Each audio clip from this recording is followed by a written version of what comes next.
नमस्कार, स्वागत है आपका। आप देख रहे हैं जनता टीवी और मैं हूं आपके साथ अभिषेक। खबरों का रुख करेंगे, बड़ी खबर से शुरुआत करेंगे। आगामी विधानसभा चुनावों के लिए उम्मीदवारों पर चर्चा करने के लिए बीजेपी की केंद्रीय चुनाव समिति की आज अहम बैठक होगी। प्रधानमंत्री मोदी की अध्यक्षता में केंद्रीय चुनाव समिति की यह बैठक होगी, जबकि चुनाव को लेकर मंगलवार को उत्तर प्रदेश पर कोर कमेटी की ओर से मैराथन बैठकें भी की गई और बीजेपी ने उत्तर प्रदेश के लिए 2 और उम्मीदवारों के नाम भी जारी किए हैं। तो बहेरी से छत्रपाल गंगवार और भोजीपुरा से बहोरा लाल मौर्य वहीं केंद्रीय चुनाव समिति की बैठक में भाजपा नेता शारीरिक और वर्चुअली दोनों तरफ से शामिल होंगे। वहीं मंगलवार को पार्टी मुख्यालय में हुई बैठक में केंद्रीय गृह मंत्री अमित शाह, उत्तर प्रदेश के मुख्यमंत्री योगी आदित्यनाथ, पार्टी अध्यक्ष जेपी नड्डा और राज्य चुनाव प्रभारी धर्मेंद्र प्रधान सहित भाजपा नेता इस बैठक में शामिल हुए थे। तो आज केंद्रीय समिति की बैठक होगी। बैठक बेहद ही अहम कह सकते हैं। बीजेपी के कई नेता इस बैठक में शामिल होंगे। वहीं केंद्रीय चुनाव समिति की इस बैठक की अध्यक्षता देश के प्रधानमंत्री मोदी करेंगे। इसी खबर पर हमारे 2 संवाददाता जुड़े हुए हैं। अनूप कुमार सिंह लखनऊ से जुड़े हुए हैं और दिल्ली से हमारे विशेष संवाददाता स्पर्श शर्मा जुड़े हुए हैं। सबसे पहले हम दिल्ली चलेंगे। स्पर्श, आज जो बैठक होनी है बीजेपी की, बैठक बेहद ही अहम कह सकते हैं। कितने बजे से बैठक चालू होगी और क्या कुछ प्रारूप है बैठक की? देखिए 11:30 बजे से ये भारतीय जनता पार्टी के मुख्यालय पे केंद्रीय चुनाव समिति की बैठक होती हुई नजर आएगी। प्रधानमंत्री नरेंद्र मोदी इस बैठक में वर्चुअली जुड़ते हुए नजर आएंगे। इसके अलावा तमाम नेताओं की बात करें, गृह मंत्री अमित शाह, भारतीय जनता पार्टी के राष्ट्रीय अध्यक्ष, ये तमाम नेता जो है भारतीय जनता पार्टी मुख्यालय पर पहुंचते हुए नजर आएंगे। ऐसे में हमने देखा था कि पहले जब बैठकों का दौर हुआ था, पहली जब सीईसी हुई थी तो उसमें 172 सीटों पर मंथन हो चुका था। ऐसे में अब तीसरे, चौथे और 5वें चरण को लेकर जो है 2 दिन दिल्ली में बैठकों का दौर देखने को मिला था और आज सीईसी की बैठक में वो नाम रखे जाएंगे और उसके बाद जो है अंतिम मोहर आज केंद्रीय चुनाव समिति की बैठक में लगती हुई नजर आएगी। चलिए, बिल्कुल स्पष्ट। आपके पास वापस लौटेंगे। हमारे साथ अनूप कुमार सिंह और अजीत कांबोज भी देहरादून से जुड़े हुए हैं। लखनऊ चलते हैं अनूप कुमार सिंह के पास। अनूप कुमार सिंह, अगर बात की जाए तो उत्तर प्रदेश के चुनाव को लेकर लगातार मंथनों का दौर चल रहा है। जिस प्रकार से जानकारी स्पर्श शर्मा ने दिया है कि आज केंद्रीय समिति की बैठक होगी 11:30 बजे और सबसे बड़ी बात है कि उत्तर प्रदेश के चुनाव को लेकर बेहद ही गंभीर दिख रहे हैं केंद्रीय जो चुनाव समिति के लोग हैं या केंद्रीय नेता हैं। तो उत्तर प्रदेश के लिए, और वहां पे मुख्यमंत्री योगी आदित्यनाथ भी शामिल होंगे, उत्तर प्रदेश के लिए यह बैठक कितनी अहम कह सकते हैं अनूप जी? देखिए अभिषेक, उत्तर प्रदेश की 2 चरणों की जो सूची भाजपा फाइनल कर चुकी है उसमें कुछ नाम, जैसे पहले चरण में 58 सीटों पे चुनाव होने हैं, 55 जो प्रत्याशियों की सूची आई थी बाकी रह गए थे। दूसरे चरण में भी कुछ जो प्रत्याशियों की सूची रह गई थी उन नामों पे चर्चा होनी, क्योंकि और तीसरे और चौथे चरण में जो प्रत्याशियों के नाम लगातार, क्योंकि भाजपा मंथन कर रही है। पिछले जो 3 दिवसीय मैराथन बैठक हुई थी उसमें 107 नाम पर चर्चा हो पाई थी। 107 नाम प्रत्याशी घोषित हुए थे, कुछ रह गए थे। तो आज जो बैठक हो रही है इसमें काफी महत्वपूर्ण माना जा रहा है कि जो तीसरे और चौथे चरण को लेकर के और पहले और दूसरे चरण में जिन प्रत्याशियों के नाम रह गए हैं, जो सीट अभी असमंजस में फंसी थी, विवाद में फंसी थी, उन पर कहीं न कहीं केंद्रीय नेतृत्व फैसला लेगा। आज की बैठक में प्रधानमंत्री नरेंद्र मोदी वर्चुअली बैठक में शामिल होने वाले, तो निश्चित तौर पे आज उन नामों पर घोषणा हो जाएगी, उन नामों पर सहमति होगी जिनको लेकर लगातार मंथन का दौर जारी था। दिल्ली में जिस तरीके से बैठक चल रही है, क्योंकि उत्तर प्रदेश काफी महत्वपूर्ण है, आज उत्तराखंड को लेकर भी बैठक चल रही है क्योंकि वहां पर प्रत्याशियों की सूची आनी है। तो ऐसे में तमाम जो निर्णय आज काफी महत्वपूर्ण लिए जा सकते हैं, क्योंकि लगातार जिस तरीके से बैठक को लेकर के चाहे चुनावी रणनीति की बात करें या फिर जमीनी हकीकत की बात करें, क्योंकि भाजपा को जिताऊ प्रत्याशी की तलाश है और उसमें भी समीकरण क्या कह रहे हैं सीट के, चाहे जाति समीकरण हो या फिर क्षेत्रीय समीकरण हो जी, ये तो तमाम मुद्दों को लेकर मैराथन बैठक आज चलेगी। उसके बाद शाम को करीब जो उम्मीदवारों की जो लिस्ट आने की उम्मीद है। चलिए, बिल्कुल अनूप, हम अजीत कांबोज आपके पास भी आएंगे, लेकिन उससे पहले बता दें कि उत्तराखंड विधानसभा चुनाव के लिए बीजेपी आज देर रात तक यानी कि कल तक अपने प्रत्याशियों का ऐलान कर सकती है। आज दिल्ली में केंद्रीय संसदीय बोर्ड की बैठक में उत्तराखंड से भेजे गए नामों के पैनल पर मंथन होगा। इस बैठक में प्रधानमंत्री मोदी, केंद्रीय गृह मंत्री अमित शाह और राष्ट्रीय अध्यक्ष जेपी नड्डा भी हिस्सा लेंगे। प्रदेश बीजेपी से प्रदेश अध्यक्ष मदन कौशिक, मुख्यमंत्री पुष्कर सिंह धामी और प्रदेश महामंत्री संगठन अजय कुमार भी बैठक में शिरकत करेंगे।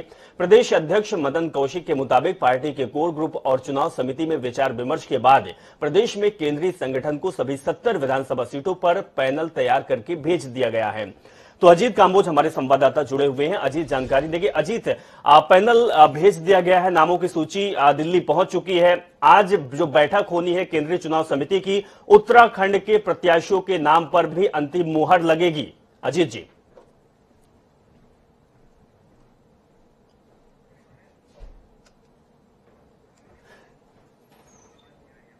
किसी भी दल ने अपने पत्ते नहीं खोले हैं, तो ऐसे में आज जब 11:30 बजे से केंद्रीय पार्लियामेंट्री बोर्ड की बैठक होगी तो भाजपा प्रत्याशियों को उम्मीद है कि उनके नामों का ऐलान यहाँ पर हो सकता है। उत्तराखंड भाजपा की तरफ से सभी 70 विधानसभा सीटों में 3-3 प्रत्याशियों का पैनल बनाकर लगभग 3 दिन पहले केंद्र को भेजा जा चुका है और अब उम्मीद है कि आज जब पूरा मंथन होगा तो उसके बाद सभी प्रत्याशियों का यहाँ पर अंतिम मोहर लग सकती है। हालांकि जो जानकारी निकलकर सामने आ रही है उसमें पहले चरण में लगभग 40 से 45 उन सीटों को यहाँ पर डिक्लेयर किया जा सकता है जिस पर किसी भी तरह का विवाद नहीं हो, जो पूरी तरह से सुरक्षित सीटें हैं। साथ ही इसके अलावा जो अन्य सीटें बचती हैं उनको लेकर कहीं पर सरकार साफ तौर पर यह मंशा चला रही है कि आगे कौन लोग उठेंगे, कौन जिताऊ कैंडिडेट होंगे, या कोई इधर उधर अगर छिटक सकता है तो उसके बदले में कौन होगा। या हरक सिंह रावत की अगर बात की जाए, वो अपनी सीट छोड़ चुके हैं, उनको भाजपा ने बर्खास्त किया है, तो कोटद्वार से अगला कैंडिडेट कौन होगा। गंगोत्री सीट से गोपाल सिंह रावत पूर्व विधायक थे जिनका निधन हुआ था, उनके बाद वो सीट खाली हुई है, वहां से अब कौन कैंडिडेट होगा। देहरादून कैंट की अगर बात की जाए तो हरबंस कपूर जो अजीत हमारे साथ बने रही, एक बड़ी खबर से दर्शकों को रूबरू करा दे कि समाजवादी पार्टी के रही या कहें कि अखिलेश यादव के घर की अपर्णा यादव अब बीजेपी में शामिल हो गई है। बड़ी खबर आ रही है, मुलायम सिंह की छोटी बहू है अपर्णा यादव और भारतीय जनता पार्टी का दामन थाम चुकी है। तो बड़ी खबर आपको दिखा रहे हैं, ये उत्तर प्रदेश की सियासत में उठापटक कह सकते हैं, क्योंकि अपर्णा यादव जो कि समाजवादी पार्टी की रही, मुलायम सिंह यादव की बहू हैं, वो आज भारतीय जनता पार्टी में शामिल हो गई हैं। तस्वीर भी हम आपको दिखा रहे हैं कि अपर्णा यादव को जो डिप्टी सीएम है केशव प्रसाद मौर्य, वो बीजेपी में शामिल करा रहे हैं और साथ में बीजेपी के प्रदेश अध्यक्ष स्वतंत्र देव सिंह भी मौजूद हैं। तो अपर्णा यादव की लगातार बातें चल रही थी और आखिरकार वो दिन आ जा ही गया, जो कि तस्वीर भी हम दर्शकों तक पहुंचा रहे हैं कि अपर्णा यादव भारतीय जनता पार्टी के कमल पर सवार हो चुकी हैं। तो ये सेंधमारी भी कह सकते हैं और ये समाजवादी पार्टी को बड़ा झटका भी लगा है। एक तरफ अखिलेश यादव और समाजवादी पार्टी अन्य दलों को अपने साथ शामिल कर रहे हैं, गठबंधन में मिला रहे हैं, वहीं दूसरी तरफ घर के ही लोग अब बीजेपी के पास पहुंच गए हैं। अपर्णा यादव ने बीजेपी का दामन थाम लिया, बीजेपी का हाथ पकड़ लिया है। और कारण क्या है उत्तर प्रदेश के बारे में आप जानते हैं। उत्तर प्रदेश सपा के शासन में पश्चिमी उत्तर प्रदेश का चुनाव चल रहा है। पूरा मेरठ, सहारनपुर, शामली, गाजियाबाद इस बेल्ट का और पश्चिमी।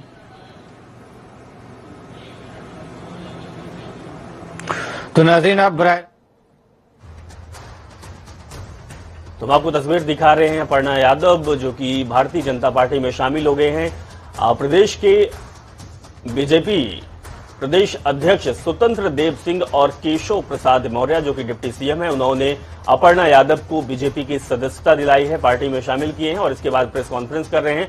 तो हमारे संवाददाता लगातार जुड़े हुए हैं अलग अलग जगह से, दिल्ली चलेंगे, स्पर्श शर्मा हमारे साथ जुड़े हुए हैं। स्पर्श अगर बात की जाए तो उत्तर प्रदेश और उत्तराखंड में सीटों को लेकर मंथन चल रहा है।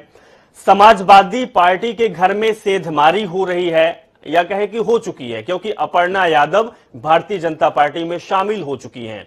स्पष्ट है इसका कितना प्रभाव पड़ने वाला है, क्योंकि सीटों को लेकर मंथन तो चल रहा है, किन प्रत्याशियों को किस जगह फिट करना है, जो मोहरे हैं कैसे चाल चलनी है, लेकिन दूसरे के मोहरे दूसरा इस्तेमाल करने लगा है। देखिए बिल्कुल निश्चित तौर पर चुनाव में ऐसा कहा जाता है कि सेंटीमेंट भी कहीं ना कहीं जो है एक बड़ा रोल जो है प्ले करते हुए नजर आते हैं। हमने देखा था कि पिछले दिनों किस तरीके से जो कैबिनेट मंत्री थे जो अलग अलग भारतीय जनता पार्टी से, वो आज जो है समाजवादी पार्टी में शामिल होते हुए नजर आए थे। ऐसे में तमाम तरीके के जो डेंट है वो भारतीय जनता पार्टी को लगते हुए नजर आ रहे थे।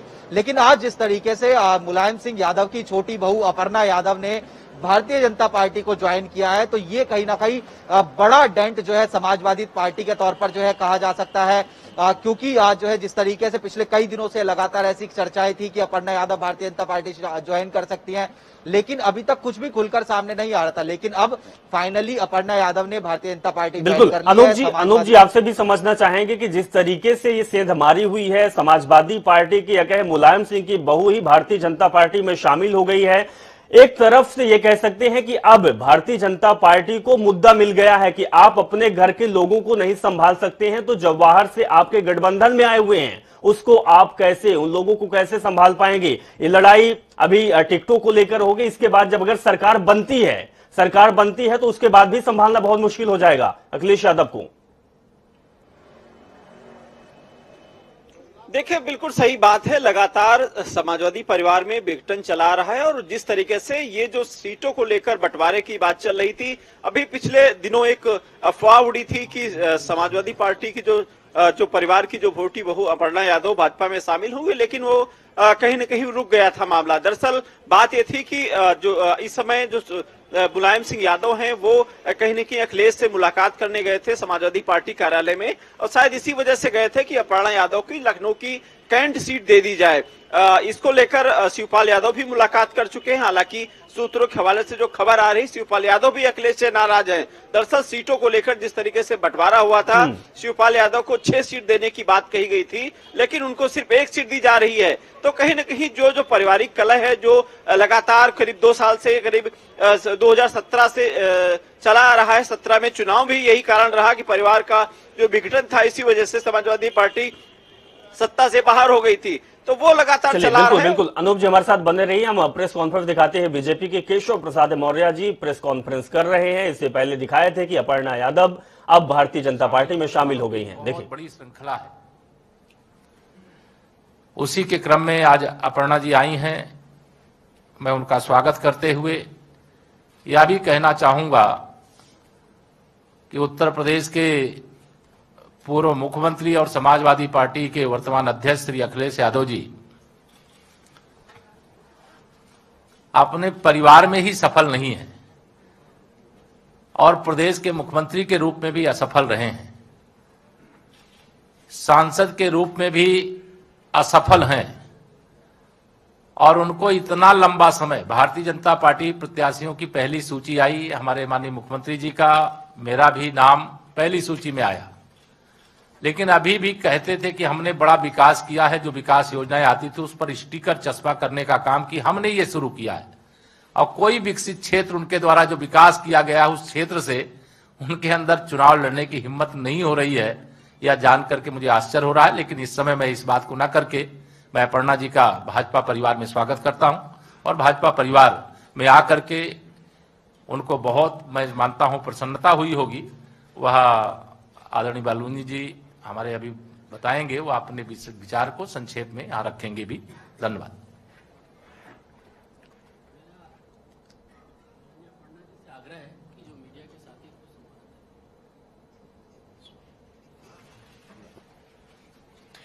सर्वप्रथम यहाँ पे मैं आदरणीय प्रधानमंत्री श्री नरेंद्र मोदी जी का, आदरणीय मुख्यमंत्री उत्तर प्रदेश श्री योगी जी का बहुत बहुत धन्यवाद करती हूँ, और हम सबके प्रदेश अध्यक्ष जी स्वतंत्र देव जी, हमारे डिप्टी चीफ मिनिस्टर केशव राय मौर्य जी, श्री अनिल बलूनी जी, मैं बहुत बहुत धन्यवाद देती हूँ यहाँ पे मंचासीन सभी लोगों का कि आपने मुझे भारतीय जनता पार्टी का मेंबर बनने का एक सुअवसर दिया।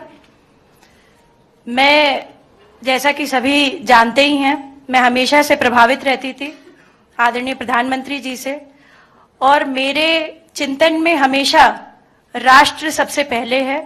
मुझे लगता है कि राष्ट्र का धर्म मेरे लिए सबसे ज्यादा जरूरी है, और मैं बस यही बोलना चाहती हूँ कि अब मैं राष्ट्र की आराधना करने निकली हूँ।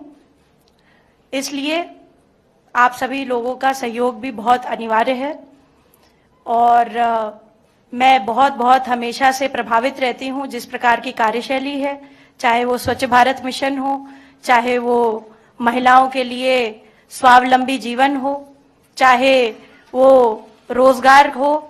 मैं हमेशा से भारतीय जनता पार्टी की स्कीम से हमेशा से बहुत बहुत प्रभावित रहती हूँ और यही कहूँगी कि जो भी कर सकूंगी अपनी क्षमता से करूंगी। जी, आप सभी का बहुत बहुत धन्यवाद। तो दिल्ली से हम आपको लाइव तस्वीर दिखा रहे थे, अपर्णा यादव की बातें सुना रहे थे। आज भारतीय जनता पार्टी में शामिल हो चुकी हैं केशव प्रसाद मौर्य और स्वतंत्र देव सिंह ने सदस्यता दिलाई है, पार्टी में शामिल किया और स्वागत भी जोरदार हुआ है। तो अपर्णा यादव का कहना है कि प्रधानमंत्री मोदी और सीएम योगी आदित्यनाथ के नीतियों से, कार्यों से प्रभावित हुई हूं और इसी वजह से भारतीय जनता पार्टी में शामिल हुई हूं। तो कहीं न कहीं अब ये सत्ता कह सकते हैं कि सत्ता कुछ भी करने को मजबूर कर देती है और यही वजह है कि आज समाजवादी पार्टी की या कह के मुलायम सिंह यादव की छोटी बहू भारतीय जनता पार्टी में शामिल हो गई हैं। एक बड़ी खबर आ रही है, सपा अध्यक्ष ने चुनाव लड़ने का किया है ऐलान और इस बार विधानसभा चुनाव भी लड़ेंगे अखिलेश यादव। तो अभी आजमगढ़ से सांसद हैं अखिलेश यादव सीट की घोषणा इसी हफ्ते करेंगे, ये जानकारी सामने आ रही है। बड़ी खबर है कि विधानसभा चुनाव भी अब अखिलेश यादव लड़ेंगे। इससे पहले आजमगढ़ से सांसद के तौर पर हैं अखिलेश यादव, लेकिन विधानसभा चुनाव है और विधानसभा चुनाव में उन्होंने खुद को प्रत्याशी बनने का बात कही है। कहां से वो प्रत्याशी के रूप में आएंगे, ये बात एक हफ्ते के अंदर ही साफ हो जाएगा। अनूप कुमार सिंह जुड़े हुए हैं, जानकारी देंगे। अनूप जी, ये बड़ा कह सकते हैं ऐलान हुआ है अखिलेश यादव की तरफ से कि वो विधानसभा चुनाव लड़ेंगे। हालांकि सीट कहां से लड़ेंगे अभी सस्पेंस है, एक हफ्ते में इसका भी उजागर हो जाएगा। देखिए, बिल्कुल सही बात है कि समाजवादी पार्टी के राष्ट्रीय अध्यक्ष अखिलेश यादव ने विधानसभा चुनाव में उतरने का ऐलान कर दिया है। अब किस सीट से लड़ेंगे फिलहाल इसका अभी खुलासा नहीं हुआ है, लेकिन जो कयास लगाए जा रहे हैं क्योंकि आजमगढ़ से वो सांसद हैं। अभी कुछ दिन पहले एक बड़ा कार्यक्रम किया था, वहां के मेधावी छात्र छात्राओं को लैपटॉप वितरण किया था। यानी तैयारी कहीं न कहीं मुझे लगता है पहले से अखिलेश यादव की थी कि चुनाव में अब की उतरना है। दूसरी बात करें कि अखिलेश यादव का कैरियर कन्नौज से शुरुआत हुई थी। मुझे लगता है 2000 में जो लोकसभा का उपचुनाव हुआ था उसमें सांसद चुन के आए थे। तो ऐसे में अखिलेश यादव कोशिश होगी कि या तो कन्नौज से हो सकता लड़ सकते, क्योंकि उनकी कन्नौज भी एक अच्छी सीट मानी जाती, काफी लंबे समय तक रहे हैं वहां पर। और दूसरी वर्तमान में सांसद आजमगढ़ से हैं। तो कई ऐसे सीटें जहां से अखिलेश यादव अपना नामांकन कर सकते हैं, चुनावी मैदान में आ सकते हैं। और फिलहाल देखने वाली बात होगी कि जब एक हफ्ते में करीब जब निश्चित हो जाएगा कि अखिलेश यादव किस सीट पर फिट बैठते हैं, क्या वहां से जीत कितनी बड़ी हासिल करते हैं, क्योंकि खुद राष्ट्रीय अध्यक्ष हैं। अब ऐसे में लगातार कोशिश करेंगे कि उनके साथ साथ उनकी जो सीट है कोई अच्छे अंतराल से वहां पर जीत हासिल करें। अब देखना यह होगा कि वो सीट के समीकरण क्या हैं, क्या वहां के जो ओबीसी बाहुल क्षेत्र वहां से सीट से लड़ेंगे, क्योंकि खुद ओबीसी में आते हैं, वहां की जनता क्या कितना पसंद करती, फिलहाल ये आने वाला वक्त तय करेगा। बिल्कुल तो समय का इंतजार है। बहुत बहुत शुक्रिया अनूप कुमार सिंह हमारे साथ जुड़े और जानकारी आपने साझा की। उत्तराखंड की बात करते हैं। उत्तराखंड विधानसभा चुनाव से ठीक पहले बीजेपी से निष्कासित किए गए पूर्व कैबिनेट मंत्री हरक सिंह रावत फिर से कांग्रेस का हाथ थाम सकते हैं। हरक सिंह रावत के साथ उनकी बहू अनुकृति भी कांग्रेस ज्वाइन करेगी। रावत अपनी बहू के साथ दिल्ली में पार्टी के बड़े नेताओं की मौजूदगी में कांग्रेस का हाथ थाम सकते हैं। वहीं हरक सिंह रावत ने मीडिया से कहा कि मैंने कांग्रेस पार्टी के नेताओं से बातचीत की है, वे मुझे जल्द ही अपना निर्णय बताएंगे और मैं उसी के आधार पर अपने फैसले लूंगा। उन्होंने कहा कि वे हरीश रावत मेरे बड़े भाई हैं, मैं उनसे 100 बार माफी मांग सकता हूं और मैं उत्तराखंड का विकास चाहता हूं। इस तरीके की बात हरक सिंह रावत ने कही है। उत्तराखंड में मौसम ने एक बार फिर करवट बदल दी है, जिसके बाद ऊंचाई वाले इलाकों में बर्फबारी शुरू हो गई। इससे पहले मंगलवार को दिन भर देहरादून में मौसम साफ बना रहा, तेज धूप खिली रही, जिससे ठंड से राहत भी मिली। मंगलवार को दोपहर बाद चमोली जनपद के ऊंचाई वाले क्षेत्रों में बर्फबारी हुई, वहीं निचले क्षेत्रों में तेज हवाओं के साथ बारिश शुरू हो गई। बद्रीनाथ धाम, हेमकुंड साहिब, फूलों की घाटी, रुद्रनाथ, लाल माटी, गौरसो और कई जगहों पर बर्फबारी भी हुई। जोशीमठ, गोपेश्वर और मंडल घाटी, उर्गम घाटी, पोखरी सहित निचले क्षेत्रों में बारिश हुई, जिससे कि कड़ाके की ठंड पड़ रही है। हरिद्वार में तापमान हर रोज उतार चढ़ाव देखने को मिल रहा है, लेकिन ठंड कम होने का नाम नहीं ले रहा है।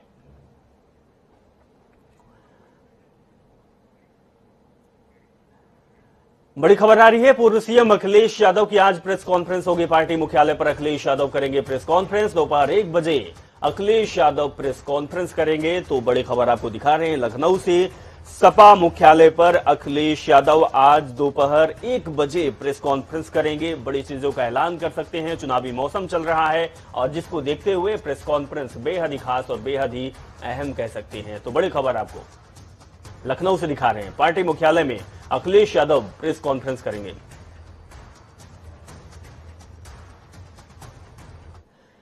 तो इस बड़ी खबर के साथ फिलहाल इस बुलेटिन में बस इतना ही, और खबर और अपडेट के लिए आप जुड़े रहें और देखते रहें जनता टीवी। नमस्कार।